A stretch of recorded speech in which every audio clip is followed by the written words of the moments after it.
এই বিয়েতে বরযাত্রী দাওয়াত দেয় 50 জন, যায় 75 জন। এবার এদেশে আছে না এই সিস্টেম? আছে, আছে। যেই 50 জন বলছে, 50 জনের উপরে যে অতিরিক্ত 25 জন গেছে, ওই 25 জনের নামে একটা সার্টিফিকেট দিয়েছে নবী। কি সার্টিফিকেট? Double certificate. ও কটা ঢোকছে চোর, বেরোয় গেছে ডাকাতি করিয়া।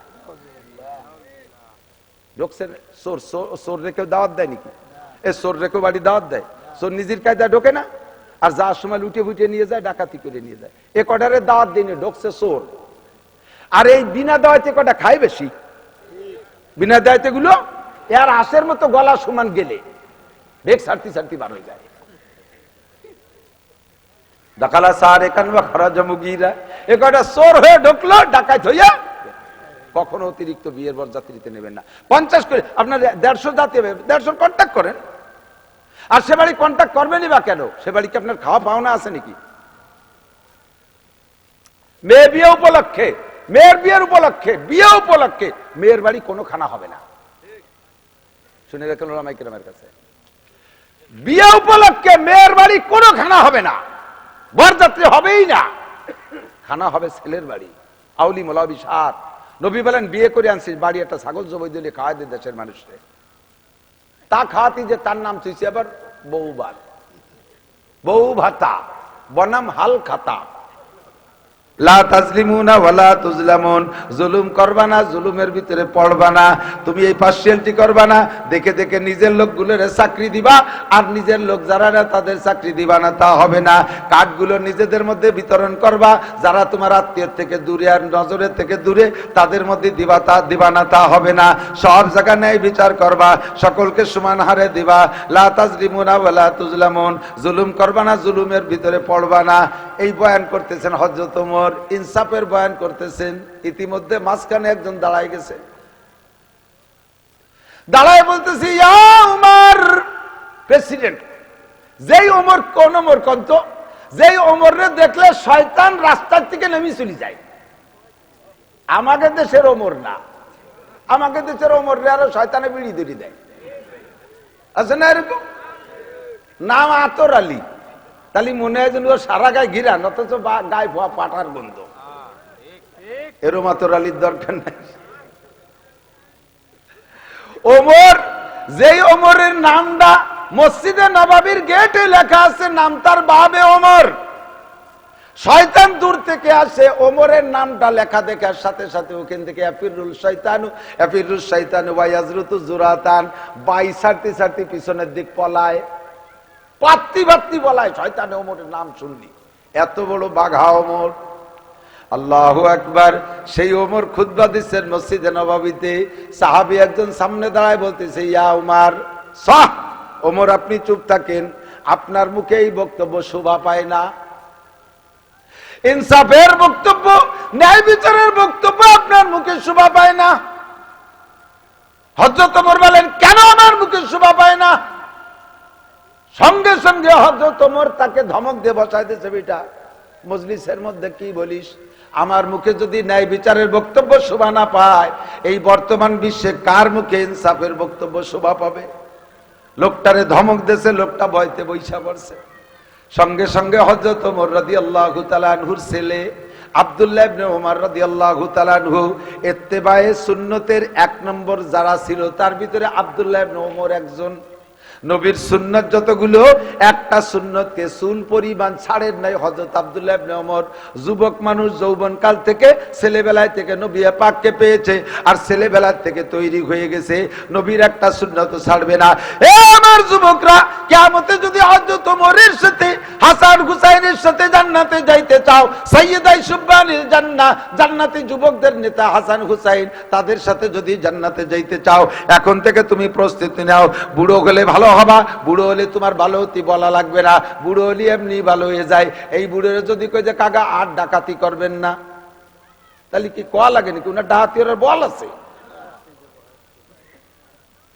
যৌবনকাল থেকে রেডি হয়ে যাও। আব্দুল্লাহ ইবনে ওমর এত বড় সুন্নতের অনুসারী ছিলেন, নবী পাক রাস্তায় হাঁটতে হাঁটতে কদ্দুর যে যে জায়গা বসে জীবনে একবার পেশাব করছে। হযরত আব্দুল্লাহ ইবনে ওমর যদি সেই রাস্তা দিয়ে হাঁটতেন, ওই জায়গা যে টের পাইছে যে এই জায়গা নবী পেশাব করেছেন আমি দেখেছি, ওই জায়গা যে পেশাবের ভান করে বসতেন, পেশাব আসলে পেশাব করতেন, না নিয়ে এমনি খানিক বইসে থেকে চলে আসতেন। সাথীরা জিজ্ঞেস করলেন, হযরত ওই জায়গা বসলেন কেন? কয় আজকে যেমন আপনারা আমার সাথে হাঁটতেছেন আর আমিও হাঁটতেছি, আমরা একদিন আপনারা ছিলেন না, আমরা একদিন নবী পাকের সাথে এই রাস্তায় যে হাঁটতেছিলাম, এই জায়গা আসলে নবী আমাদেরকে এই জায়গা দাঁড় করে রেখে ওই জায়গা যে বসে পেশাব করেছিলেন, আমিও সেই জায়গা গিয়েছি। আপনি তো পেশাব করেন নাই, কেন গেলেন? যদিও পেশাব না আসে, আমার নবী যে জায়গা পেশাবের ভান করে বসছে ও জায়গা পেশাবের ভান করে বসতে আমার ভালো লাগে। বাপ যেমন ওমর, ছেলে তেমন আব্দুল্লাহ। হজম করে পারতেছে না, কারণ প্রায় 1-150 গভর্নর সামনে, তার ভিতরে যদি প্রেসিডেন্ট বলে আপনার মুখে ইনসাফের বক্তব্য শোভা পায় না, বলেন তো চেহারা লাল হয় কিনা? আরে ওমর তো ওমর, আমাদের এই দেশের ওমরকে সামনে কলিবার তারে ধরে পিঠ মুড়াই দিয়ে গুগু মুড়াই দিয়ে বেড়িতে বেড়িতে নিয়ে থানায় আটকায় দিবে, ঠিক না? তো হযরত ওমর কষ্ট করে একটু সামলাইলেন। এবার বলতেছে, বাবা আমার মিজাজ এখনো ঠান্ডা হয় নাই, তুমি লোকটার কাছে জিজ্ঞাসা করো আমার মধ্যে কি ত্রুটি পাইছে বিদায় কথা বলতেছে। হযরত আব্দুল্লাহ বলতেছেন, ভাই রে, উনিও চেষ্টা করলে পারতেন যে থামাই দিয়ে ঘরের মধ্যে নিয়ে শুনবে, যেহেতু লোক সমাজের ভিতরে উনি অভিযোগ করছে, কাজেই সকলের মনটা ফ্রেশ করে দিতে হবে। এই জন্য প্রেসিডেন্টের মোকাবেলায় মামলা যে দেশে সেই ফরিয়াদির কথা উনি জায়গায় দাঁড়াই শোনার ইচ্ছা করলেন। বললেন, ভাই তুমি দাঁড়াই বলো আমার আব্বার মধ্যে বেইনসাফির কি দেখেছো, এখনই তার সমাধান হবে। লোকটা দাঁড়িয়ে বলতেছে, ও আব্দুল্লাহ, গত শনিবারে তোমার আব্বা রিলিফের কাপড় বিতরণ করছে, অন্য দেশ থেকে আসা রিলিফের কাপড়, পিস কাপড় আসছে, আমাদের সকলকে এক পিস করে কাপড় দিছে। ওই কাপড় পিস কাটা পিস এতটুক ছিল যার এক পিস কাপড়ে একজনের গায়ে জামা হয় না, যার কারণে দেখো গত শনিবারে কাপড়ের জামা আমাদের কাহারও গায়ে নাই। একটা কাপড় হলিও তো কেউ জামা বানাইতো, আমরা সেই কাপড় দিয়ে জামা বানাইতে পারি নাই। আমাদের মধ্যে সবচেয়ে বেটে লোকটার গায়ে এক পিস কাপড়ে জামা হয় না, কাজে সেই কাপড় দিয়ে জামা বানাইতে পারি নাই। হে আব্দুল্লাহ, তোমার আব্বা ওমর আমাদের মধ্যে সবচাইতে লম্বা, অথচ উনার গায়ে সেই শনিবারে কাপড়ের জামা দেখতেছি, নিশ্চয়ই আমাদেরকে এক পিস দিয়ে উনি 2 পিস নেছে, 2 পিস না হলে উনার জামা হয় না। নিজে 2 পিস জামা নিয়া আমাকে এক পিস কাপড় দিয়া, নিজে 2 পিস কাপড় নিয়া আমাদের এক পিস কাপড় দিয়া, আবার উনি ইনসাফের বক্তব্য দেয়। বলো আব্দুল্লাহ, উনার মুখে ইনসাফের বক্তব্য শোভা পায় কিনা?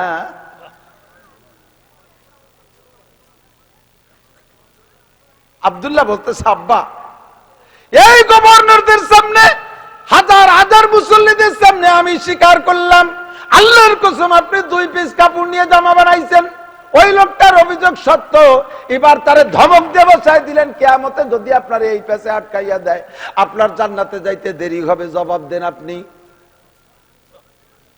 खुदनते जो राह पर गए रूह के हादी बन गए, क्या नजर थी जिसने मर्दू को मसीहा कर दिया। शाहिदे बज़्मे आलम में एक निगाह नाज ने इश्क की इस अंजुमन मुस्नाद आरा कर दिया। अल्लाहु আকবার। মানুষটা যত শক্ত ধরা পড়ে গেলে তত নরম হয়ে যায়। কতক্ষণ? বিলের ভিতরে আটাইলে মাটি নিচে আছেন আপনাদের দিক, এই 5-6 মাস যদি বৃষ্টি না হয় তাহলে আটাইলি মাটির কি অবস্থা হয়? আটা দিলি খালি পায় পাও কেটে যাবে না? কি শক্ত হয়। আবার বৃষ্টি নামলি একেবারে গলিয়ে চেদরায় পড়ে, ঠিক না? রাস্তার উড়ন্ত বালি, পদ্মেশ্বরের শুকনো বালি ফুরফুর করে উড়ে চলে যাচ্ছে, বৃষ্টি নামার সাথে সাথে বালি আবার জমে শক্ত হয়ে যায়। আটাইলি মাটি বৃষ্টি নামলে নরম হয়ে যায় তাড়াতাড়ি, আর বালি এমনি নরম, বৃষ্টি নামলে শক্ত হয়ে যায়। যে মানুষগুলো বেশি শক্ত, মোটে তাদের কাছে হুজুরা জাতি পারে না, কথা মোটে শোয়াতে পারে না, কোন আলেমুল আমার তার কাছে। এই মানুষগুলোর ভিতরে যদি হিদায়াত ঢোকে, এমন নরমের নরম হয়, আল্লাহু আকবার, একবার মাটি হয়ে যায়, ঠিক না? আবার যেগুলোরে দেখবেন সমাজে একটু সুফি সুফি ভাব, ওগুলো আকামের গুরু, পাগড়ি বানছে, ঘন ঘন সুবহানাল্লাহ সুবহানাল্লাহ কথা কথা ব্যাগটাই কান্দি দেয়, অথচ আইল ঠেলার জম, জাল দলিলির গুরু, মারির প্লেয়ার। হযরত ওমর একেবারে নরম হয়ে গেছে, মোমের মতো গলে গেছি, এবার পুপায় পুপায় কানতেছে, ঘন দাড়ি বেয়ে পানি পড়তেছে আর বলতেছে, বাবা আল্লাহর কসম আমি 2 পিস কাপড় নিয়ে জামা বানাইছি, তবে আমার 2 পিস কাপড়ের ইতিহাস শোনো। আব্দুল্লাহ তুমি শুনাই দাও, আমি বলতে পারতেছি না বাবা। হযরত আব্দুল্লাহ রাদিয়াল্লাহু তাআলা আনহু বললেন, ও ভাই আল্লাহর কসম আমার আব্বা নিজে 2 পিস কাপড় নেয় নাই, যদিও 2 পিস কাপড় দিয়ে জামা বানাইছে।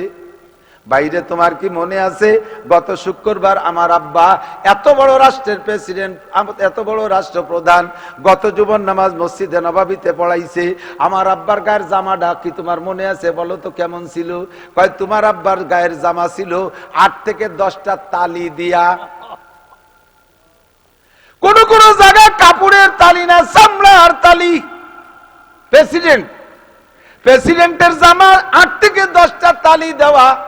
কয় ভাই আমি গত শুক্রবারে খলিফাতুল মুসলিমিনের গায়ের ছিঁড়া জামা দেখে নিজে নিজে মনে মনে প্রতিজ্ঞা করেছিলাম, আগামী শুক্রবারের আগে খলিফাতুল মুসলিমিনের একটা জামা আমি বানাই দেব। ওই যে কান্তি কান্তি বাড়ি গেছি, প্রেসিডেন্টের গায়ে এমন ছিঁড়া জামা। আমি তো দুনিয়ার বহুত রাজা বাহাদুরকে দেখেছি, তাদের পোশাক আশাক দেখেছি, আর আমাদের এত বড় রাষ্ট্রের প্রেসিডেন্টের গায়ে এমন ছিঁড়া জামা, আমার কলিজাটা কাইটে যাইতেছিল। আমি শুক্রবারে নামাজ পড়ে যাই, একটা সপ্তাহ কাঁদছি, আর নিয়ত রয়েছে যে জামা বানাই দেব, কিন্তু বিভিন্ন কারণে তা পারি নাই। নিয়ত রয়েছে আগামী সপ্তাহে বানাই দেব। আজকে খলিফাতুল মুসলিমিনের গায়ে এই সেই কাপড়ের জামা দেখা আমার মন খারাপ হয়ে গেছে।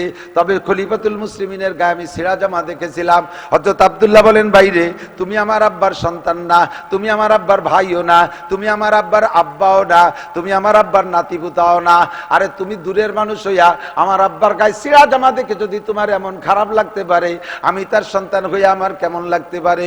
আমিও বড় দুঃখে দুঃখিত ছিলাম। তৌফিক ছিল না আব্বার একটা নতুন জামা বানাই দেব। গত শনিবারে যে কাপড় বিতরণ করেছে, তোমরাও যেমন 1 পিস পেয়েছো, আমার আব্বা 1 পিস পেয়েছে, আমিও 1 পিস কাপড় পেয়েছি। আমার আব্বার পিস আর আমার পিস আব্বাকে দিয়া 2 পিস কাপড় দিয়ে আব্বারে জামা বানাই দিয়েছি। ও ভাই আল্লাহর কসম আমার আব্বা বাইতুল মাল থেকে 2 পিস কাপড় একা নিয়ে জামা বানায় না। ও মুসলমান, ন্যায় বিচারের বলিয়া উড়াইয়া ভোট কালেকশন করি আমরা কতটুক করতে পারি তাদের তুলনায়? কোন মানুষটা, যেই মানুষটা মুহাম্মদুর রাসূলুল্লাহর কল্লা কাটতে জন্য রওনা দিয়েছিল, সেই মানুষটা মুহাম্মাদের কাছে কল্লা দিয়া নিজেকে নিজে কেমন মিটাইছে। কেশরা রঞ্জুরে সাজো জারে জার, কেশরা রঞ্জুরে সাজো জারে জার, তাতুরা বিরুকুনা দাজ ইশতেহার। নিজে কখনো নিজে বড় হইতে চাইবেন না। আল্লাহ যদি ধরে বড় বানায় তাহলে দায়িত্ব পালন করবেন, কখনো পদ নিয়ে কাড়াকাড়ি করবেন না। আমারে মেম্বার বানায় দাও, দেখাই ছেড়ে দেব। আমারে চেয়ারম্যান বানায় দাও, দেখাই ছেড়ে দেব। আমারে উপজেলায় দাও, দেখাই ছেড়ে দেব। আমারে এমপি বানায় দাও, দেখাই ছেড়ে দেব। আমারে মন্ত্রী বানায় দাও, দেখাই ছেড়ে দেব। আসলেই দেখাই ছাড়িয়ে দেখছো, আমরা দেখতে দেখতে আমাদের চোখ পেয়ে কানা হয়ে যাওয়ার মতো, দেখতে আর বাকি নাই। কতক্ষণ হযরত আবু বকর রাদিয়াল্লাহু তাআলা আনহু যখন খলিফাতুল মুসলিমিন, আল্লাহু আকবার, হযরত আবু বকর প্রেসিডেন্ট, মাঝে 3 বছর ছিলেন আবু বকর। মাঝে মাঝে শেষ দিক যাইয়া একটা ঘরের ভিতরে, ছোট্ট একটা কুড়িয়ে ঘরের ভিতরে হযরত আবু বকর ডেলি 2-3 বার যায়। ডেলি ওই ঘরে যাই প্রায় ঘন্টা খানিক করে সময় দেয়, ডেলি 3 বার। এই ঘটনা হযরত ওমর বারবার ফলো করেছেন। এরপরে যে হযরত ওমর একদিন আবু বকরকে বলতেছে, আবু বকর খলিফাতুল মুসলিমিন, আপনি কি ওই ঘরের ভিতরে কোনো মাল লুকায় রাখেন নাকি? আপনি ডেলি 3 বার ওই ঘরের ভিতরে যে এত সময় নষ্ট করেন, আমি আপনার সাথে যাব, আমি আপনার সাথে, আপনি ওই ঘরের মধ্যে কি কি মাল লুকায় রাখতেছেন আমি দেখতে যাব। হযরত আবু বকর বলেন, ওমর আমার জীবদ্দশায় তুমি ওই ঘরে যাবা না। ওই ঘরে যাওয়ার জন্য তোমার আমি ওসিয়াত করলাম, আমি বেঁচে থাকতে ওই ঘরে যাবা না। আমি মরার পরে তোমারে ওসিয়াত করলাম, রাষ্ট্রপ্রধান যদি দায়িত্ব তুমি পাও, তাহলে ওই ঘরে তুমি, আমি মরার পরে আমারে দাফন কাফন কইরা সর্বপ্রথম তুমি আগে যাবা ওই ঘরে। ও ঘরে কি কি মাল রাখছি, ওই মালের দেখাশোনা হেফাজত তুমি করবা। হযরত ওমরকে আবু বকর ওসিয়ত করেন, তবে আমি বেঁচে থাকতে আমার সাথেও যাবা না, একাও কোনো সময় যাবা না, ওই ঘরের দিকে উকিও মারবা না। হযরত ওমর যতই মিজাজি মানুষ হোক, সিনিয়রকে তো সেভাবে শ্রদ্ধা করে, বড়কে সেভাবে সম্মান করে, কথা মেনে নিয়েছেন। হযরত আবু বকরের ইন্তেকালের পরে কাফন দাফন কমপ্লিট কইরা, এরপরে দাফনের আগে, জানাজার আগে হযরত ওমরকে যখন খলিফাতুল মুসলিমিন বানানো হলো, এরপরে দাফনের কাজ শেষ কইরা এবার তো যাবেন উনি সংসদে, মন্ত্রী পরিষদ নিয়ে উনি একটা ভাষণ দিবেন। ওই ভাষণের আগে উনি বলেন, তোমরা যাও সংসদ ভবনে যাও। সংসদ ভবন আলাদা কোনো বিল্ডিং না, সংসদ ভবন ছিল মসজিদে নববী। সবাই মসজিদে যাও, আমি হযরত আবু বকরের একটা ওসিয়াত পালন করে আসি।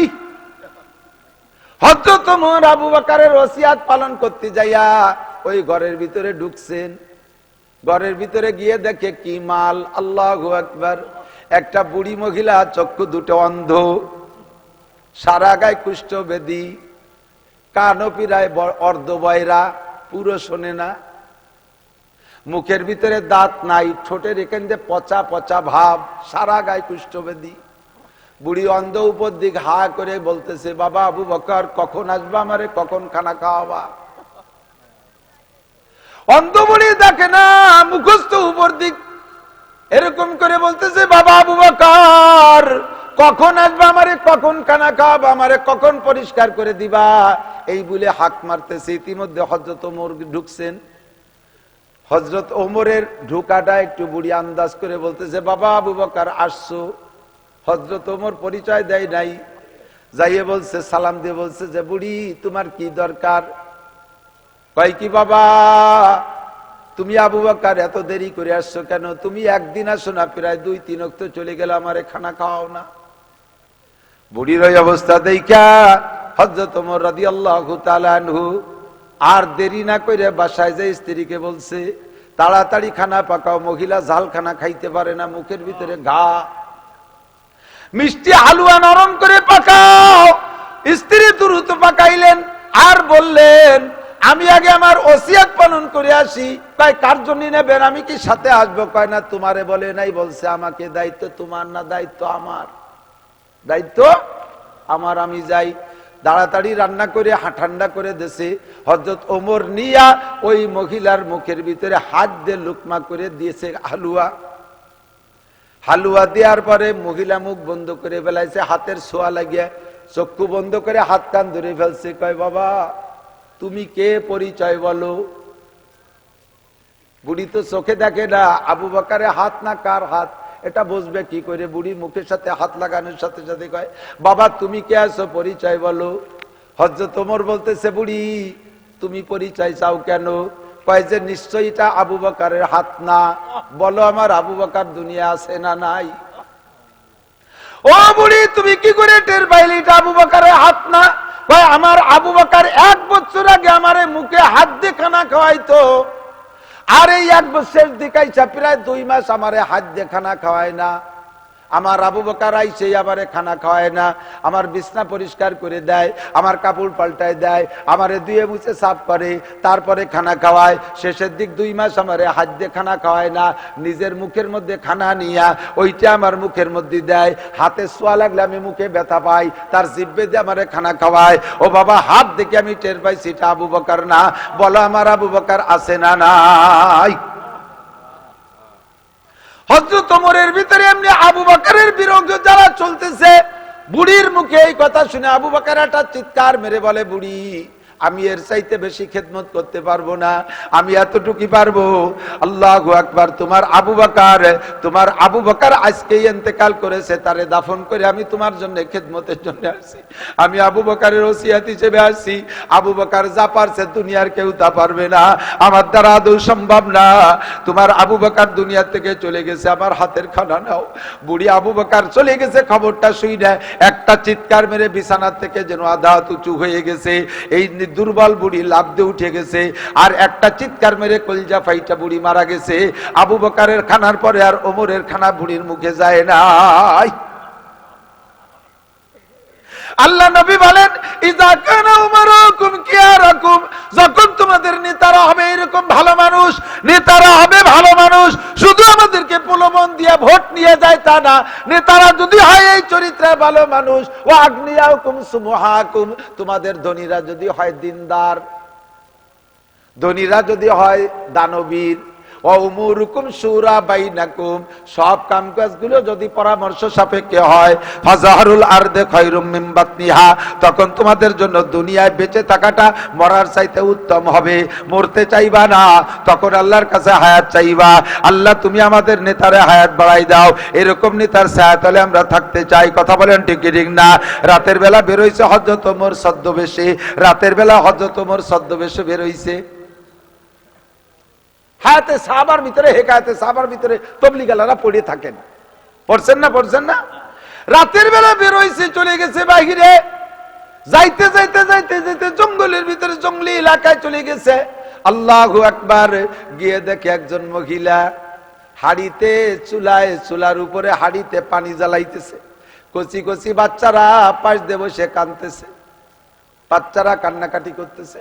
মহিলা তাদেরকে খাবারের সান্ত্বনা দিয়া ওই চুলার ভিতরে, চুলায় যে হাড়ি আছে আর চুলায় আগুন আছে, ফুয়াই ফুয়াইয়া আগুন জ্বালাইতেছে, আর বাচ্চাদেরকে বলছে বাবা একটু অপেক্ষা করো, রান্না হবে, খানা খাইবা। এই করে বাচ্চারা কান্নাকাটি করতেছে। করতে করতে করতে করতে বাচ্চাগুলো ঘুমাই গেছে। ইতিমধ্যে হযরত ওমর যে বলতেছে, মহিলা আমাকে যদি অনুমতি দাও আমি একটু কাছে এসে দুটো কথা জিজ্ঞাসা করি। মহিলা বললেন ঠিক আছে, আপনি আসেন। কে? কাছে গেছে, যাইয়া বলতেছে কি তুমি এই হাড়িতে কি করো? কয় হাড়ির ভিতরে আমি পানি জাল দেই, বাচ্চাদের কোনো খাবার নাই, কান্নাকাটি করতেছে, আমি পানি জাল দিয়ে তাদের খাবার প্রলোভন দিয়া সান্ত্বনা দিয়ে ঘুমাই দিয়েছি, এখন হাড়িটা নামায় আমিও ঘুমিয়ে যাব।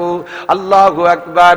এবার হযরত ওমর বললেন, তাহলে তুমি এই বাচ্চাদেরকে না খায় এভাবে ঘুমায় রাখো কেন? তাদের খাবার কোনো ব্যবস্থা করতে পারো নাই? কয় আমার জন্য আমার জায়গা নাই, জমি নাই, আমার স্বামী ইনকাম করতে পারে না, বরঞ্চ স্বামী আমার নেই, বাচ্চাগুলো এতিমকে রেখে চলে গেছে, আমার এখন কি উপায়? কিয়ামতের ময়দানে খলিফাতুল মুসলিমিন ওমরের নামে মামলা দেব, কিয়ামতের ময়দানে খলিফাতুল মুসলিমিন ওমরের নামে মামলা দেব, ওমর এই দেশের রাজা হইয়া আমাদের খবর নেয় না, কিয়ামতে মামলা দেব।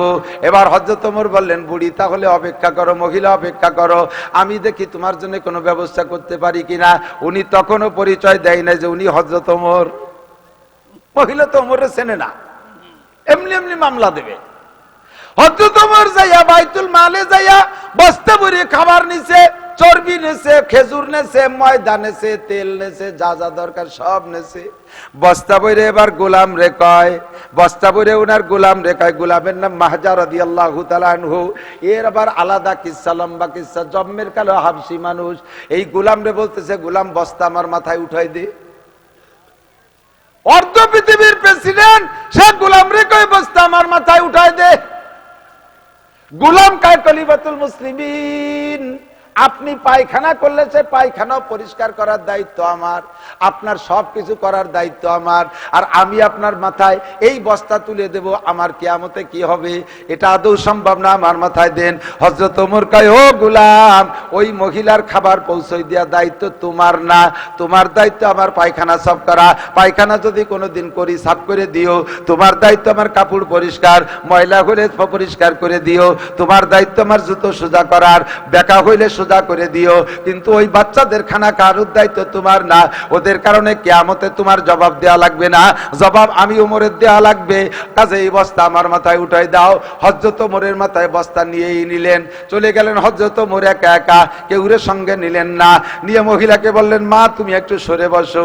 দিয়েই বস্তা দিয়ে চলে আসে নাই, কয় মা তুমি একটু সরে বসো, আমি নিজে হাতে রান্না কইরা যেই বাচ্চারা কানতে কানতে ঘুমাইছে দেখে গেছি আমি, ওই বাচ্চাদের মুখে হাসি না ফুটায় আমি যাব না। ক্ষমতা নেওয়ার জন্য লড়াপিটা করো, এমন দায়িত্ব পালন করতে পারলে ক্ষমতা নেওয়ার চেষ্টা কইর। মহিলারে সরাই দিয়া হাড়ির ভিতরে তেল চর্বি যা যা দেওয়া দরকার সুন্দর করে দিয়া কিতাবের ভিতরে লেখে, হায়াতে সাহাবার মধ্যে লেখে, হযরত ওমরের ঘন দাড়ি চুলের মধ্যে ফুয়াইতে ফুয়াইতে ধুমো আইসা দাড়ি একেবারে গুলা গুলা হয়ে গেছে, চোখ দিয়ে নাক দিয়ে পানি পড়তেছে, ধুমো চোখে গেলে তো পানি পড়ে। এই কান্নাকাটির ভিতর দিয়ে রান্না কইরা এরপরে মহিলাকে বলে বাচ্চাদেরকে উঠাও। উঠাইছে বাচ্চাদেরকে, নিজ হাতে কোলের মধ্যে বসাইয়া 2-3টা বাচ্চাকে পরান ভরে পেট ভরে খাওয়াইয়া এরপরে তাদের সাইডা দিছে। রাতের বেলা পেট ভরে খায় তারা খুশিতে হাসতেছে, খেলাধুলা করতেছে। হযরত ওমর বলে, আমার নিজের সন্তানরা খুশি হলে যে পরিমাণ আনন্দিত হইতাম তার চাইতে বেশি আনন্দ পাইলাম। বাচ্চাদেরকে এবার শান্ত করে আমি বললাম মহিলাকে, এগুলো খরচ করো, আবার ফুরিয়ে গেলে তুমি আমার কাছে যাইও। জিজ্ঞেস করছে, মুরব্বী আপনার নাম কি? কইতেই চায় না, কয় না মুরব্বী একটু বলেন। আল্লাহ, মহিলা এবার বলতেছে, মুরব্বী আপনার হযরত ওমরকে প্রেসিডেন্ট না বানাইয়া যদি আল্লাহ পাক আপনারে প্রেসিডেন্ট বানাইতো তাহলে ভালো হইতো। হযরত ওমর রে আল্লাহ কেন রাজা বানাইছে? আল্লাহ আপনারে প্রেসিডেন্ট বানালি ভালো হইতো।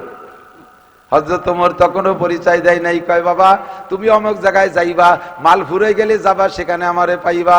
আল্লাহু আকবার। মাল ফুরাই গেলে ফিরে আবার মহিলা গেছে, ঠিকানা অনুযায়ী যাইয়ে দেখে রাজ চেহারায় রাষ্ট্র পদমর্যাদায় সেই রাজ সিংহাসনে বসা যে লোকটা, সেই লোকটা সেই রাতের সেই বাবরসি। বয়তে কাঁপতিছে, আল্লাহ কারে দিয়ে আমি রাত্রি ভাত রান্দায় খাইছি। ও দুস্তরে, যখন তোমাদের নেতারা হবে ভালো মানুষ, মাঝে মাঝে বলি পুরন কথা, 2-1টা সিজনালি আইসে গেলে বলা লাগে। আল্লাহু আকবার। খাজা মঈনুদ্দিন চিশতি রহমাতুল্লাহ আলাইহির নাম তো সবাই শুনছি, চিশতিয়া তরিকার মুরব্বী, ঠিক না? খাজা মঈনুদ্দিন চিশতি রহমাতুল্লাহ আলাইহির ইন্তেকালের পরে ভারতে দিল্লিতে উনার জানাজা, দিল্লির মানুষ তো, উনার জানাজায় উপস্থিত হয়েছে 16 লক্ষ মানুষ। কত? টেলিফোন মোবাইলের যুগ না, যাতায়াত ব্যবস্থা মোটেই ভালো না, লোকেশন কমিউনিকেশন কোনটাই ভালো না, যোগাযোগ ব্যবস্থা নাই। সেই জামানার 16 লক্ষ মানে এই জামানার 16 কোটি। কতক্ষণ? এখন ফোন দিলি এক জায়গায় একজন মরিছে, মরার সাথে সাথে কি সুন্দর মাইকিং, নবজাতক বাচ্চা পেটেতে মরি হয়েছে তার জন্য মাইকিং। আরো যদি তা ভালো ফ্যামিলি রয়, আল্লাহু আকবার, এসে গেল কয়ে যাই। মহিলারা মারা গেলে মাইকিং করা, সমস্ত উলামা ইকরাম বলে মাইকিং করে একেবারেই নিষেধ। যে কেউ মরার সাথে সাথে মাইকিং করে দেশ গুলাই ফেলাই দেয়, অথচ দিন ভরে মাইকিং করার পরে মুসল্লি হয়েছে 50 জন। এত বড় মাইকিং এর কি দরকার? আর মসজিদের মাইকিং, আর মসজিদের মাইক দিয়ে মাইকিং করে জায়েজ কিনা তাও উলামা ইকরাম মুফতিদের কাছে শুনে নেবেন। মসজিদের মাইক একমাত্র আজান ইকামতের, আজানের জন্য এগুলো অক্ষ করা। সেটিতে গরু হারাই গেছে সেই এলান, মানুষ হারাই গেছে সেই এলান, চুরি হয়ে গেছে সেই এলান, আগুন ধরে গেছে সেই এলান, এরপরে জানাজার এলান। যদি সব কাজের জন্য অক্ষ থাকে তাহলে করলে করতে পারেন। বাকি মানুষ মারা গেলেই দেশ ভরিয়ে এলান করে বেড়া, বিশেষ করে মহিলারা মারা গেলে এলান বিলকুল নিষেধ। হযরত ফাতেমা রাদিয়াল্লাহু তাআলা আনহার মতো মহিলা দুনিয়ায় আসে নাই আর আসবে না। কথা বলেন ঠিক কি ঠিক না? হযরত ফাতেমার মতো কেউ আসবে না। ফাতেমার মা খাদিজা, সে মাও বড় দামি মা। ফাতেমার মা আয়েশা, সে মাও বড় দামি মা। সমস্ত মহিলাদের উপরে জান্নাতের নারী, জান্নাতি নারীদের নেত্রী হবে কে? ফাতেমা রাদিয়াল্লাহু তাআলা। সেই ফাতেমা মারা যাওয়ার সময় উনি বলে, হযরত আলীকে বলছেন, আমার ইন্তেকালের পরে কোনো ঘোষণা হবে না, আপনারা ঘরে যারা আছেন আমি যখন মারা যাব গোসল করতে, কাফন পরাইতে যে টাইমটা, এর বেশি আমার দুনিয়ায় রাখবেন না। যে কজন উপস্থিত থাকবেন তারা আমার জানাজা পড়ে দাফন করবেন। মাত্র 4 থেকে 5 জন মানুষ হযরত ফাতেমা রাদিয়াল্লাহু তাআলা জানাজা পড়াইছে। আর আমাদের জানাজা, বাবা বড় বাগা নেতা অলিবেরা। আগে একদিন গত বছর দেখি এক নেতার জানাজায় সামনে দিয়ে এক কাতার খালি হিন্দু। সুবহানাল্লাহ, আছে না নাই? হযরত মঈনুদ্দিন চিশতি রহমাতুল্লাহ আলাইহির জানাজায় 16 লক্ষ মানুষ, জায়গার আয়তন হিসেব করে এরপরে মেজারমেন্ট করে দেখে 16 লাখ মানুষ।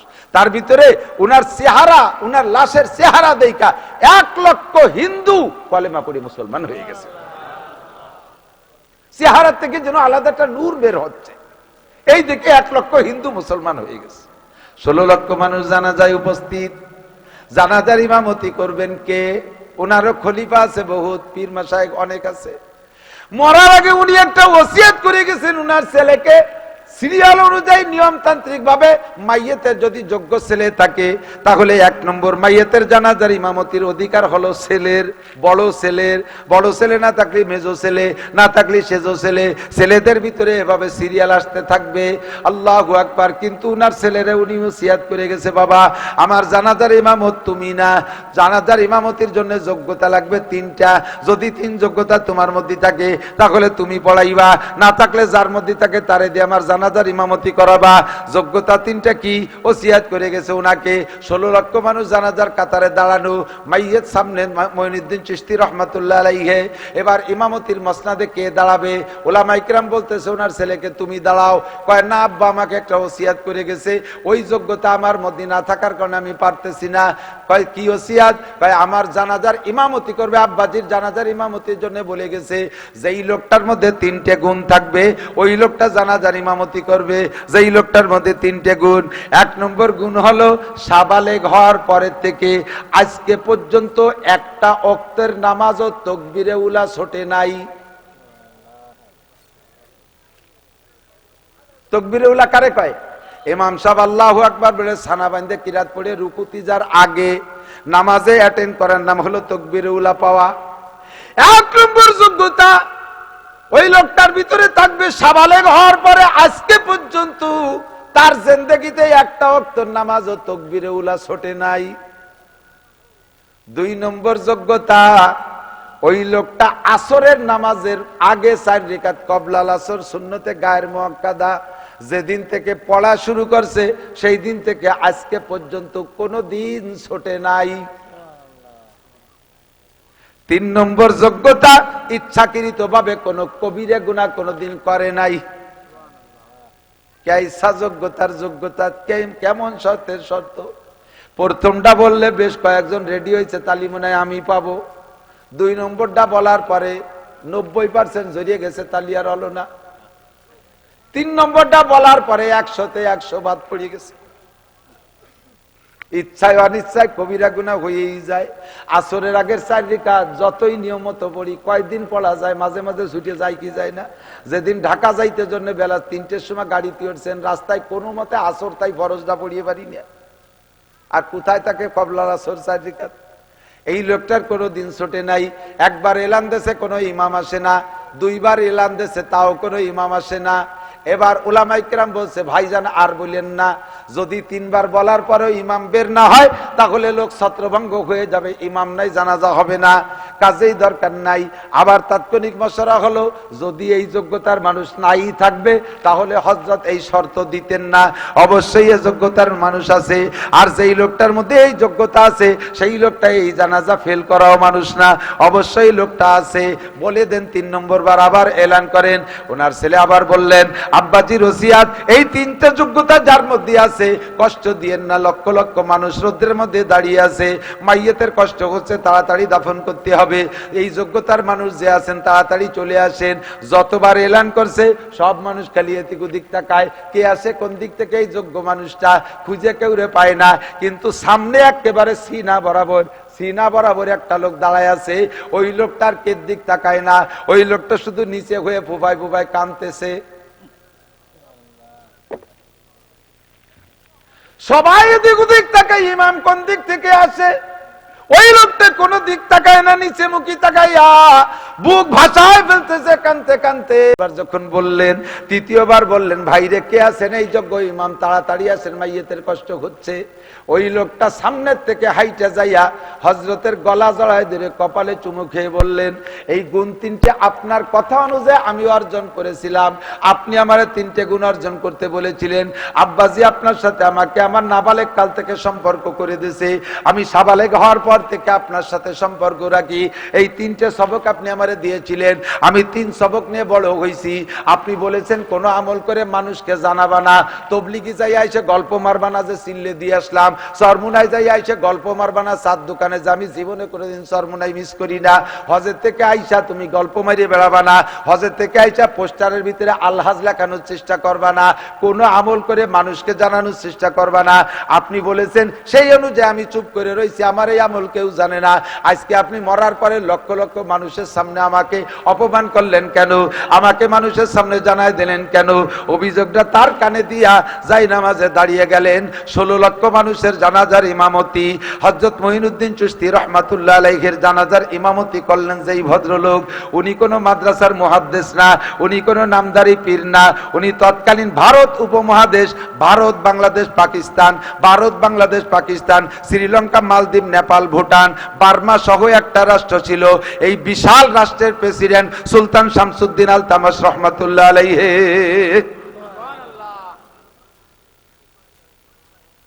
ইযা কানা উমারাউকুম কিয়ারাকুম, যখন তোমাদের দেশের নেতারা হবে এইরকম ভালো মানুষ,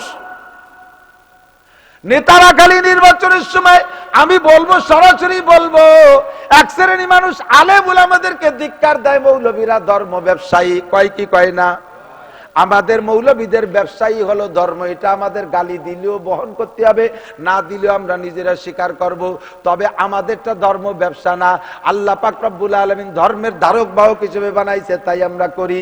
কিন্তু যারা সারা বছর ধর্মের কাছে আসে না, নির্বাচনের সময় টুপি মাথায় দিয়ে স্টেজে আসে ওয়াজ করতে, ওরাই হলো 1 নম্বর ধর্ম ব্যবসায়ী। না নামাজ হয় না, রোজা না, যাকাত না, হজ, তো ফির খুশি কিস বাত? কে কই যেটা হয় না জজ, সারা বছর নামাজ নাই, সারা বছর রোজা নাই, সারা বছর টুপি নাই, সারা বছর পাগড়ি নাই, সারা বছর জামা নাই, সারা বছর জুব্বা নাই, যা কিছু করে বেড়াও, নির্বাচন আসলে আমাদের স্টেজ পাইয়া সে জায়গায় লম্বা লম্বা বক্তৃতা দাও, টুপি মাথায় দিয়া, দেশের মুসলমান লেলাবুলা তাদেরকে টুপি দেখায়া ভোট নাও। কাজে এইটাই হলো 1 নম্বর ধর্ম ব্যবসা। ইজা কানা উমারাকুম খিয়ারাকুম, নেতা যদি হয় ওইরকম 5 ওয়াক্ত নামাজি, নেতা যদি হয় নামাজি, নেতা যদি হয় তো কবলা আসর 4 রাকাত পড়নেওয়ালা, নেতা যদি কোনো কবিরা গুনাহ না করে, তাহলে সেই নেতার দেশে আল্লাহ তাআলা ফাতাহনা আলাইহিম বারাকাতিম মিনাস সামাই ওয়াল আরদ, আসমান আর জমিন থেকে শান্তি আর রহমত আর বরকতের সব দরজা খুলে দেব। ঠিক কি ঠিক না? আল্লাহু আকবার। সুলতান মাহমুদ বলবো নাকি, নাকি কষ্ট আছে? আল্লাহু আকবার। না বাঁচতে হবে, অস্ত্র রয়েছে, তা আগে কি যেন এসে গেলে তাইখানি করছি, অস্ত্র করবো পরে, ঠিক আছে না? আপনারা কি ওয়াজের জন্য বসে রয়েছেন না মেহমানদারির জন্য? তবে মেহমানদারি নিয়ে যাবেন সুন্নাত, মেহমানদারি গ্রহণ করা কি সুন্নাত। আল্লাহ দাওয়াত দিচ্ছে, আমি কর্তৃপক্ষের পক্ষ থেকে দাওয়াত দিচ্ছে, আমার দাওয়াতে আল্লাহর রহমতে বেকায়দায় পড়বো না, বহুত রান্না করছে, না খাই গেলে নষ্ট হয়ে যাবে। হুসাইন আহমদ মাদানী রহমতুল্লাহ ওয়াজ করতে, উনি যে জায়গায় যাইতেন, ওনার সাথে যদি ওনারা যদি কোনো খাওয়ার দাওয়াত দিতে, একা একা, হুজুর আপনার আমাকে বাড়ি একটু, বাংলাদেশে কয়েছে ডাইল ভাতের দাওয়াত, আর ও দেশে ভারতে কয় একটু শাক রুটির দাওয়াত, থোড়া সা শাক রুটি কি দাওয়াত হয় হজরত, আমার বাড়ি একটু শাক রুটির দাওয়াত। তো হুজুর একা দাওয়াত দিচ্ছে, সাথে যদি 2 একজন যাইতো, হুজুর জীবনেও তাদেরকে ঘরে ঢুকতে দিতেন না, বাইরে গাছতলা থাকো আমি খাইয়ে আসি। গাইরিস্ট যদি বলতেন যে হুজুর সাথে আসছে নিয়ে আসেন, না না, 2 সমস্যা, এক আলো ওকে অভ্যাস হয়ে যাবে ফাঁসে ফাঁসে ঘুরে বেড়াবে খাওয়ার জন্য, বদ অভ্যাস। 2 নম্বরে বাড়ি যা রান্না করছে, আমি সহ তোমার ফ্যামিলির সদস্যরা সব সচরাচর এরকম খানা হয় না, আমাকে বলে একটু ভালো রান্না করছো। তা আমার সাথে যে কয়জন আছে 4-5 জন, ওকে যদি বসায় দেয় তো হাড়ি ধরে টান দেবে, বাড়ি মহিলাকে কপালে কিছু হবে না, এই জন্য কয়জন বাইরে থাক, আমার একারে দাও খাইয়েছি। এইটা পুরো ভারতবর্ষে প্রসিদ্ধ ছিল মাদানী রহমাতুল্লাহ। আর আমাদের দেশে পিসাবরে দাওয়াত দেশে 2 হাইয়েস্ট বইয়ে দূর দূর করে সিট সব দখল করছে, লাস্টে সে পিসাবি সিট পায় না। এই গজব আছে না নাই? আছে না নাই? আমি বিলকুল সিঙ্গেল ঘুরি, কখনো খুব রিয়ার যদি সাথে যায়, একটা ছেলে আমার সাথে যায়, আমার সাথে একজনের বেশি নেই, এবং তা বলে নেই যে আমার সাথে 1 থেকে ড্রাইভার আর সাথে একজন থাকতে পারে। অনেকে আছে গাড়ি ভরিয়ে নেয়, ছাদে নেয়, তলে 2 জন বাঁধিয়ে নেয়, প্রত্যেকের কোলে একটা বসায় দেয়, গিরাম ধরিয়ে নিয়ে এসে খাওয়াতে জন্য, বিলকুল এটা অনিয়ম। একদিন বলছি না, মান দাখালা আলা তামিন বিগয়রি দাওয়াতিন দাখালা সারকানা খরাজা মুগিরান। এই বিয়েতে বরযাত্রী দাওয়াত দেয় 50 জন, যায় 75 জন। এবার এ দেশে আছে না এই সিস্টেম? আছে আছে। যেই 50 জন বলছে 50 জনের উপরে যে অতিরিক্ত 25 জন গেছে, ওই 25 জনের নামে একটা সার্টিফিকেট দিয়েছে নবী। কি সার্টিফিকেট? Double certificate. ওটা ঢোকছে চোর, বের হয়ে গেছে ডাকাতি করিয়া। ঢোকছে চোর, চোর রেখে দাওয়াত দেয় নাকি? এ চোর রেখে বাড়ি দাওয়াত দেয়? চোর নিজের কায়দায় ঢোকে না, আর যার সময় লুটিয়ে ফুটিয়ে নিয়ে যায়, ডাকাতি করে নিয়ে যায়। এ কটারে দাওয়াত দিনে ঢোকছে চোর। আর এই বিনা দাওয়াতে কটা খায় বেশি? বিনা দাওয়াতে গুলো এর আশের মতো গলা সমান গেলে দেখ সারতি সারতি বার হয়ে যায়। দাখালা সার এখান বা খরাজ মুগিরা, এ কটা চোর হয়ে ঢুকলো, ডাকাত হইয়া। কখনো অতিরিক্ত বিয়ের বরযাত্রীতে নেবেন না। 50 করে আপনার 150 জাতি হবে, 150 কন্ট্যাক্ট করেন। আর সে বাড়ি কন্ট্যাক্ট করবেনই বা কেন? সে বাড়ি কি আপনার খাওয়া পাওনা আছে নাকি? মেয়ে বিয়ে উপলক্ষে, মেয়ের বিয়ের উপলক্ষে, বিয়ে উপলক্ষে মেয়ের বাড়ি কোনো খানা হবে না। শুনে রাখেন ওলামায়ে কেরামের কাছে, বিয়ে উপলক্ষে মেয়ের বাড়ি কোনো খানা হবে না, বরযাত্রী হবেই না। খানা হবে ছেলের বাড়ি। আউলি মোলাবি সার নবী বলেন, বিয়ে করে আনছিস, বাড়ি একটা ছাগল জবাই দিলে খাওয়াই দে দেশের মানুষকে। তা খাওয়াতি যে তার নাম থুইছে আবার বউবার, বউ ভাতা, বনাম হাল খাতা। কালেকশন, এমন কালেকশন, সে কালেকশনের বয়তে খাতি ইজার কায়দা নাই। কতক্ষণ না কেন মোটা কালেকশনটা মাইক ধরিয়ে গোপনে গোপনে অলিত হয়। চেয়ারম্যান 20,000 মারহাবা, মেম্বার 10,000 মারহাবা, দুলো ভাই 50 মারহাবা, ইটালির ভাই সাহেব 1 লাখ মারহাবা, জাপানের ভাই সাহেব প্রাইভেট কার মারহাবা, শহীদার 20 টাকা মারহাবা।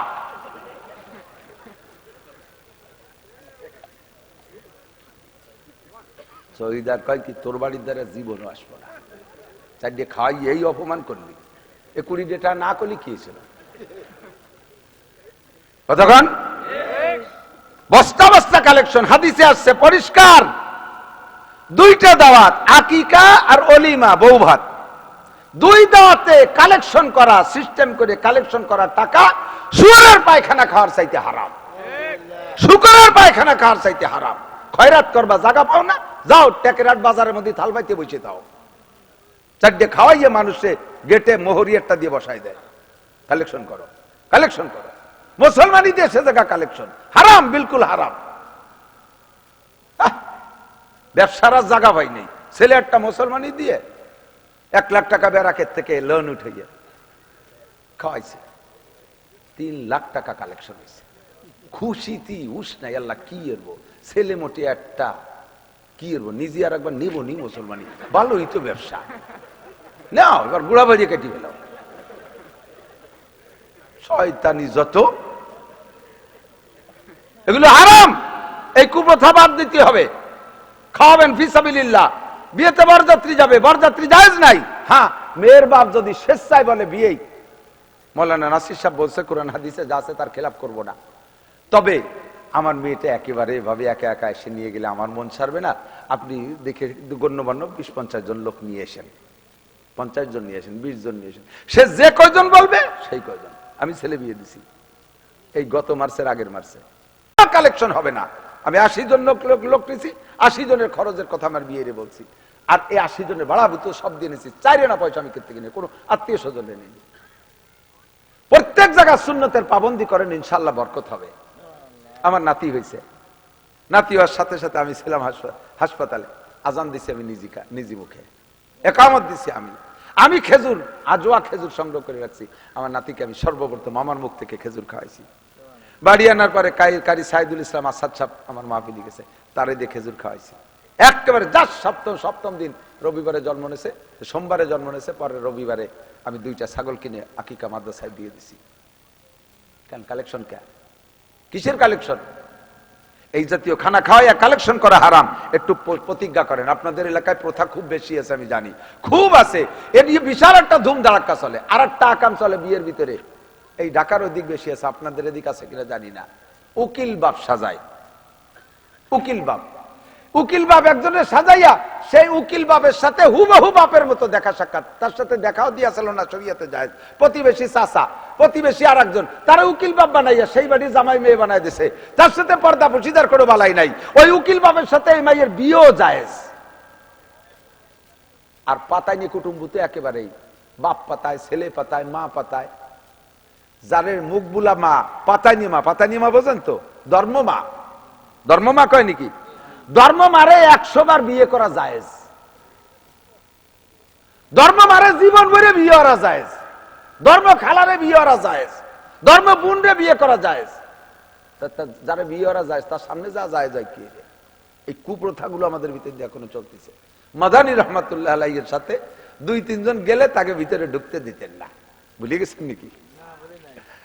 তো একবার এক মাহফিলে গেছে, জমিদারের বড় লোকের মাহফিলে গেলে হুজুরের সাথে 5-7 জন গেছে। জমিদার জানে যে হুজুরের এই স্বভাব সারা দেশে প্রসিদ্ধ, বিনা দাওয়াতের কেউ ঢুকতে দেয় না, খাতিও দেয় না। তো হুজুরের কানে কানে ওই জমিদার কইছে, হুজুর আপনার সাথে যারা আসছে একে বলিয়ে দেন, ওরা কিন্তু খাইয়ে যাবে, ওরা যেন না খেয়ে যায় না। আপনি তো আবার সাথে যারা আসে তাকে খাতি দেন না।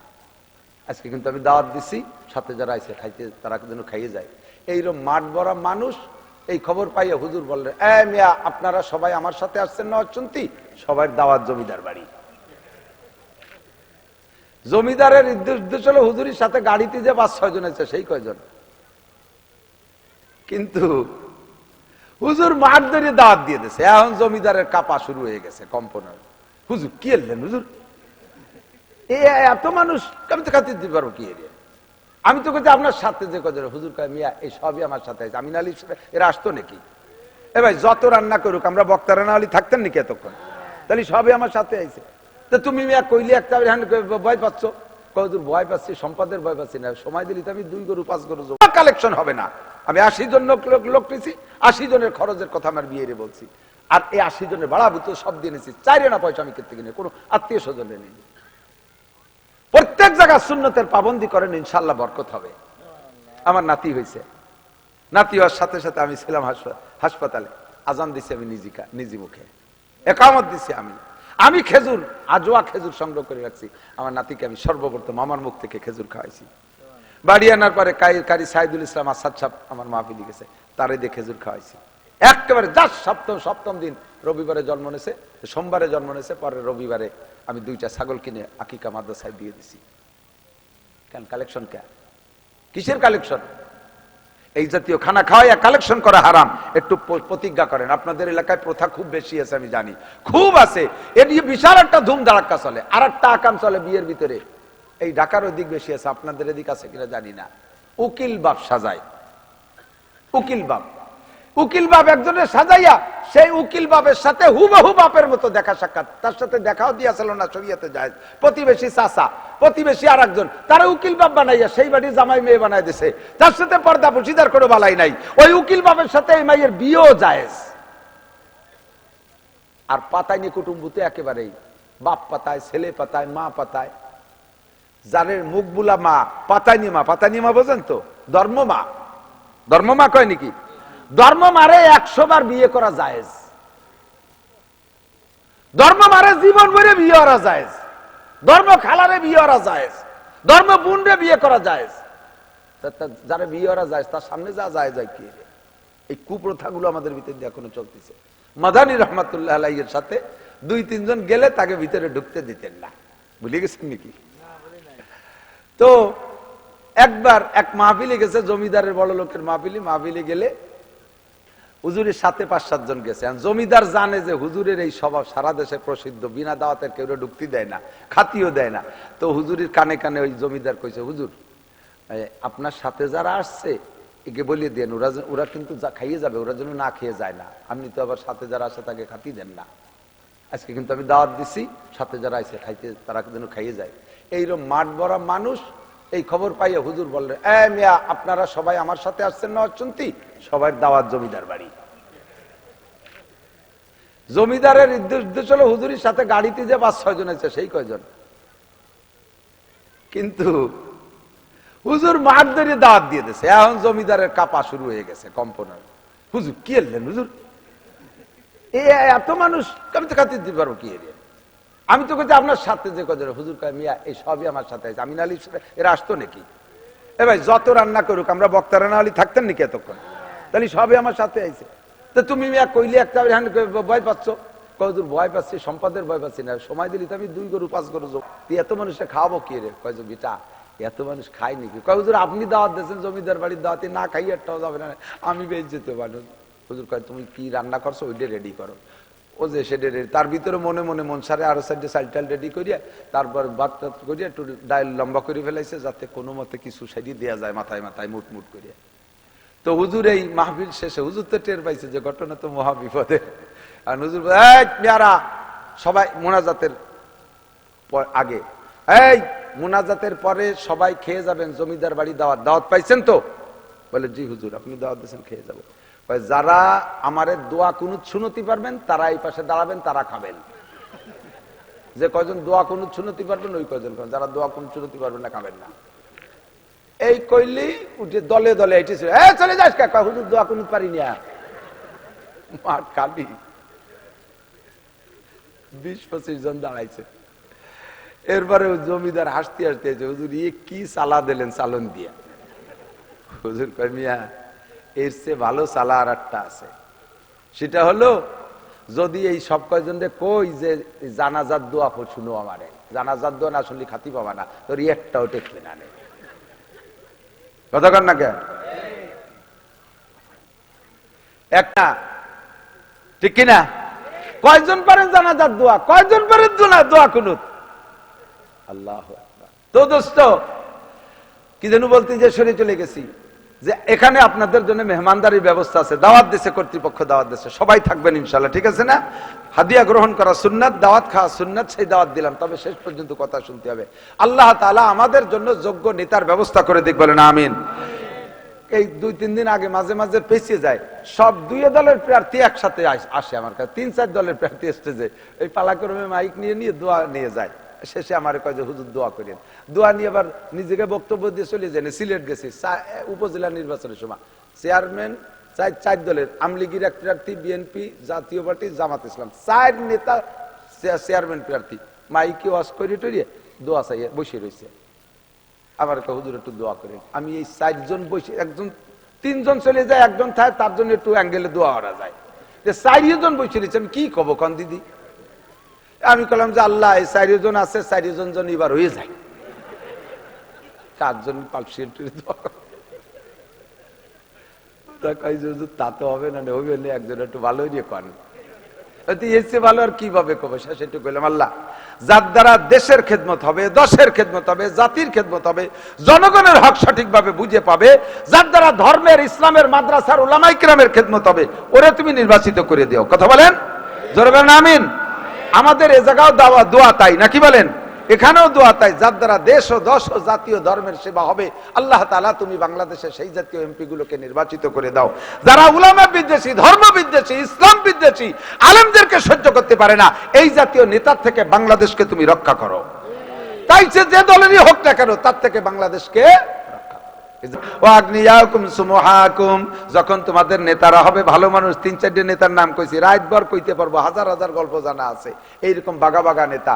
যখন নেতারা হবে এরকম ভালো মানুষ, সুলতান শামসুদ্দিন আলতামাস রহমাতুল্লাহ আলাইহি চিন্তা করতে পারেন, এত বড় দেশের রাজা হইয়া তার এক ওয়াক্ত নামাজ কাজা হয় না।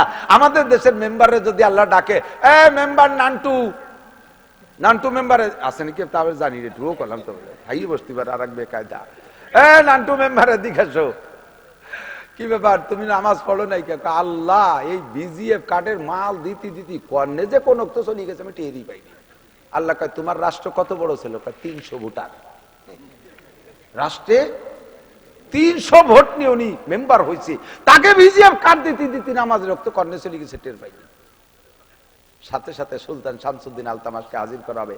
এত বড় দেশের রাজা হইয়া তার নামাজ ছোটে না, তুই মাত্র একটু মেম্বার হয়ে নামাজ ছুটলো কেন?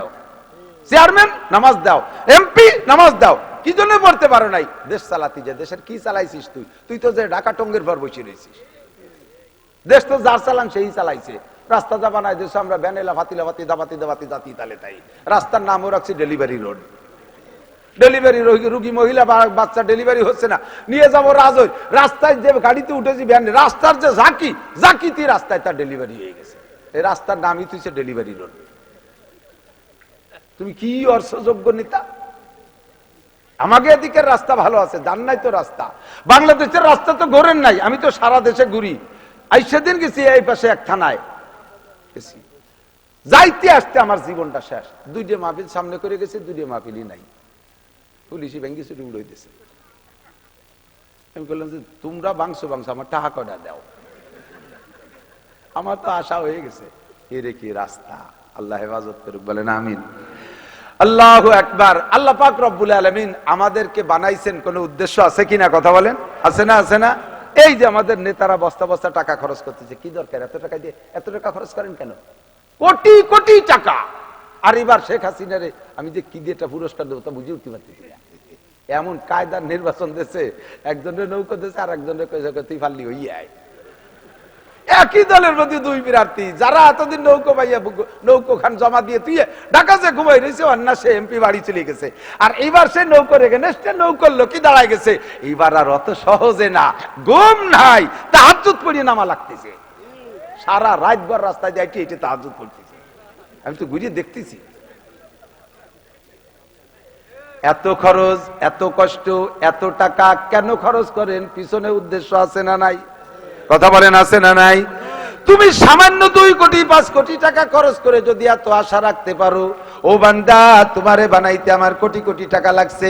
তোমার 2টে চোখের দাম 20 লক্ষ টাকা, তোমার 2টে কিডনির দাম 24 লক্ষ টাকা, তোমার 2টে বাল্বের দাম 18 লক্ষ টাকা, তোমার ফুসফুস লাঞ্চ, তোমার হার্ট বাল্ব, তোমার পাকস্থলী, তোমার অঙ্গ প্রত্যঙ্গ কত টাকা দামের, এর দাম তুমি দিয়ে সারতে পারবা না। একজন মানুষের মাথার ভিতরে যে ঘিলু আছে মগজ, এইটার দাম আরো 20 বছর আগে মেডিকেল সায়েন্সরা ধার্য করেছে। একজন মানুষের আজ থেকে 20 বছর আগের দাম বলছি, এখন তার সে কত দাম হতে পারে জানি না।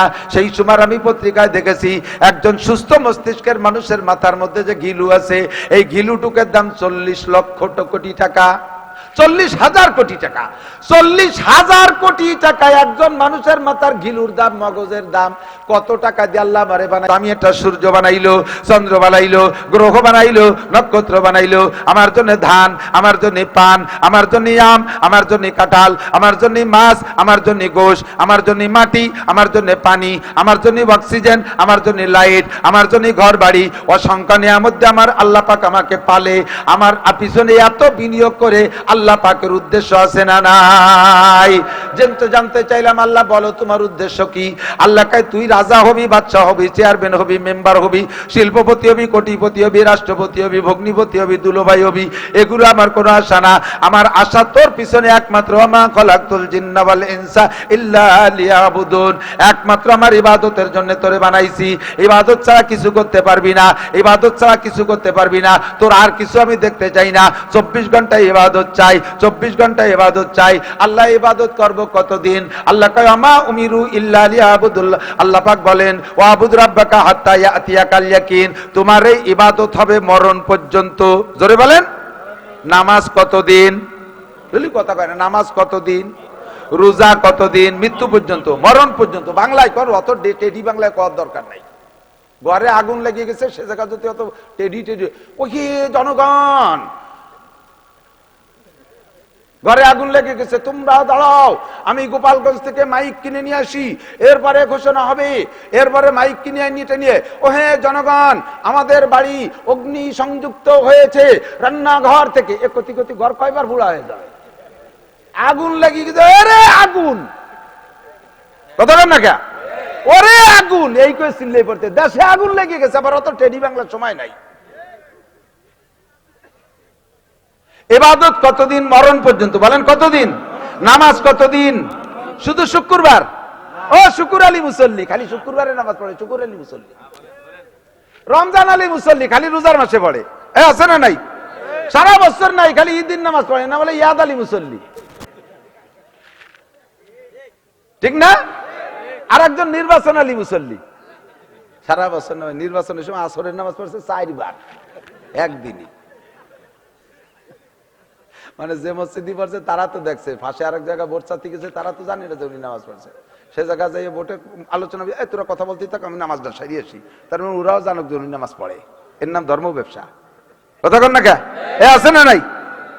নামাজ পড়বো কতদিন? মরণ পর্যন্ত। স্লোগান দেন, কতদিন? রোজা রাখবো কতদিন? হজ করবো কতদিন? যাকাত দেব কতদিন? টুপি পরব কতদিন? কয় না রে, একটু স্লোগান দেন, ভোটের স্লোগান দিয়ে কি বেগে দেন। প্যানেল কি আছে?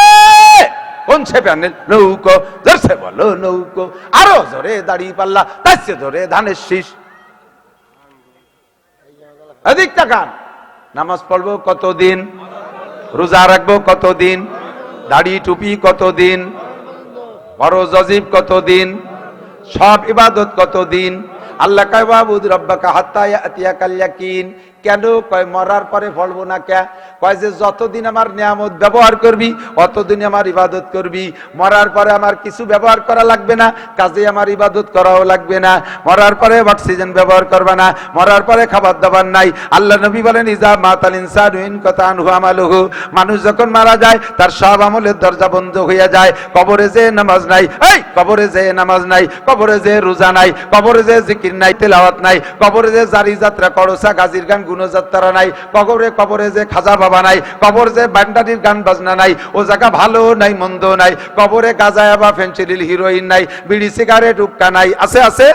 আমাকে ওই বাসায় হিন্দু মারা গেছে, তারে সে নাকি ওসিয়ত করে গেছে যে আমার মেয়ে আগে মতো মাটি দিয়ে তুইও, তো মাটি সেভাবে দেশে ওরে কবরে কয়টা পয়সা দিয়ে দেছে পারের করি, কি আবার অতি লাগতে পারে। ওরে 2 প্যাকেট বিড়ি আর একটা মেজ দিয়ে দেছে, খাইস আস্তে আস্তে। এ দেশে দেশে দেশে 2 বান্ডিল তাস দিয়ে দেছে, এতদিন কিন্তু বসে কি তাস টাস খেলবে। কবরে কি চলবে? এগুলো চলবে। নামাজও চলবে না, রোজাও চলবে না, কিন্তু দোস্ত দুনিয়ায় যা আমল করবো ওইটা ব্যবহার চলবে কবরে, ওইটা ব্যবহার চলবে কবরে। দুনিয়ায় নামাজ পড়ছো, প্রতিদান কবরে পাইবা। আল্লাহ নবী বলেন মান হাফাজা আলাস সালাওয়াত আকরামাহুল্লাহু বিখামসি। মহিলারা, আল্লাহ নবী বলেন মান হাফাজা আলাস সালাওয়াত আকরামাহুল্লাহু বিখামসি খিসাল, যেই ব্যক্তি 5 ওয়াক্ত নামাজ পড়ে আল্লাহ তারে 5টা পুরস্কার দেয়। 1 নম্বরে ইরফান হুযিকুল আইশ, দুনিয়ায় তার অভাব থাকে না।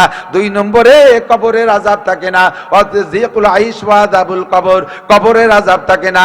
নামাজের প্রতিদান তুমি কবর থেকে পাওয়া শুরু করবা। 3 নম্বরে হাসরের মাঠে ইউতিহিল্লাহু কিতাবু বিয়ামিনিহি, ডান হাতে আল্লাহ আমলনামা দিবে। 4 নম্বরে আমরু আলাস সিরাতে কালবার, বিদ্যুৎ গতিতে পুল সিরাত পার হয়ে যাইবা। 5 নম্বরে ইয়াদখুলুল জান্নাতা বিগয়রি হিসাব, নামাজের প্রতিদান আখিরাতে বিনা হিসাবে জান্নাতে চলিয়া যাইবা। জোরে কন্না সুবহানাল্লাহ। কামাই করব দুনিয়ায়, খরচ করব মরার পরে, কামাই করব দুনিয়ায়, খরচ করব মরার পরে। আল্লাহ কাছে যতদিন আমার অক্সিজেন ব্যবহার করবি অতদিন তোর ইবাদত করতে হবে, যতদিন আমার খাদ্য খোরাক ব্যবহার করবি অতদিন ইবাদত করবি। ও আবুদ রাব্বাকা হাত্তা ইয়াতিয়াকাল ইয়াকিন। আল্লাহ ইবাদত করলে কি খালি আখিরাতেই দিবা না দুনিয়ায়ও দিবা? আল্লাহ কা ইবাদত করলে আমি 2 জগতে দেই। ফালিয়াবুদু রাব্বা হাযাল বাইত আল্লাযী আতামাহুম মিন জু ওয়া আমানাহুম মিন কাউব। ইবাদতের প্রতিদান আখিরাতে আছে, দুনিয়া আমি রেখেছি। এই ঘরের মালিকের ইবাদত কর। এই ঘর মানে আপনার ঘর না, এই ঘর মানে মসজিদ ঘর। কতক্ষণ এই ঘরের রবের ইবাদত করো। কি হয় কি হয় ইবাদত করলে? আল্লাহ কয় আল্লাযী আতামাহুম মিন জু ওয়া আমানাহুম মিন কাউব। এই ঘরের মালিকের ইবাদত করলে তিনি সকল রুজির ব্যবস্থা করে দেয়, সব অভাব দূর, সব অভাব দূর। ওয়া আমানাহুম মিন কাউব, এবং নিরাপদ বসবাসের ব্যবস্থা করে দেয়। নিরাপত্তার সাথে ভাই খেয়াল করেন আল্লাহ। এখন মনে কি ওই খাবার দিক নজর গেছে নাকি? না না না না, আপনারা তো খাতি আসেন নাই, আপনাদের চেহারায় বুঝতেছি ওয়াজ শুনতেছেন, খেয়াল করতেছেন তো। আল্লাহু আকবার। ওয়া আমানাহুম মিন কাউব, যদি সব মানুষ নামাজি হয়ে যায়, সব মানুষ নামাজি হয়ে যায়, তাহলে চোর থাকবে না, ডাকাত থাকবে না, লুচ্চা থাকবে না। আপনার মেয়েটা বাড়ি থেকে কলেজে যাবে 10 কিলোমিটার ফাঁকা রাস্তা দিয়া, একটা যুবক তার দিকে ফিরে তাকাইতে সাহস পাবে না। কথা কন।